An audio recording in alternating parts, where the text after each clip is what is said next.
नमस्कार मित्रांनो, सर्व्हिसिंग म्हणजे फक्त ऑइल फिल्टर एअर फिल्टर बदलणे नाहीये. कधी पण गाडी ज्यावेळेस सर्व्हिसिंगला येते त्यावेळेस ती पाहू शकता. ही आल्टो गाडी आपल्याकडे फर्स्ट टाइम सर्व्हिसला आली.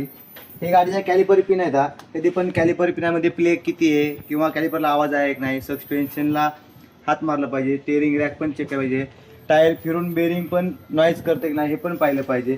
सेम कंडिशन पाठीमाग पण तसे आहे, हे पाहू शकता. हे पाठीमागा लायनर आहे. लायनरला पण पूर्णपणे ज्यावेळेस धूळ येते, लायनरला पूर्ण धूळ आलेली, धूळ पण लायनरची ज्यावेळेस आपण साफ करतो, साफ केल्यानंतर इथं लेफ्टला एक आणि राईटला एक सिलेंडर आहे. सिलेंडर पण पूर्ण असा फ्री पाहिजे. आणि जर हा सिलेंडर फ्री आहे, हा फ्री जर नसेल तरी एक साईडचं ज्या साईडला जाम असतं त्या साईडला लायनर कधी पण घासला जातो आणि त्यामुळे लायनर लवकर संपतात.